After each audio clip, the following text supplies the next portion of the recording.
Iti damag showbiz. Nakipagladingit ni Mexican actress ani Talia kadagiti biktima ti magnitude 7.8 aging gined anang dayeg Jagduduma probinsya, Mindanao. Inbingay ni Talia iti panakipagladingit na tinasawa trahedya ket karaman nga inkararagan na dagiti biktima.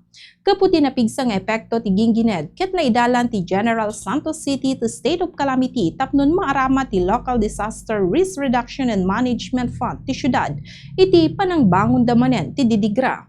Ni Talia ket maibilang nga icon ti Pilipinas gapu iti sikat a panagbidaan na iti Marimar ken Maria la del Barrio, Maria Mercedes ken Rosalinda anaadan ti Tagalog dub broadcast ken Filipino adaptation.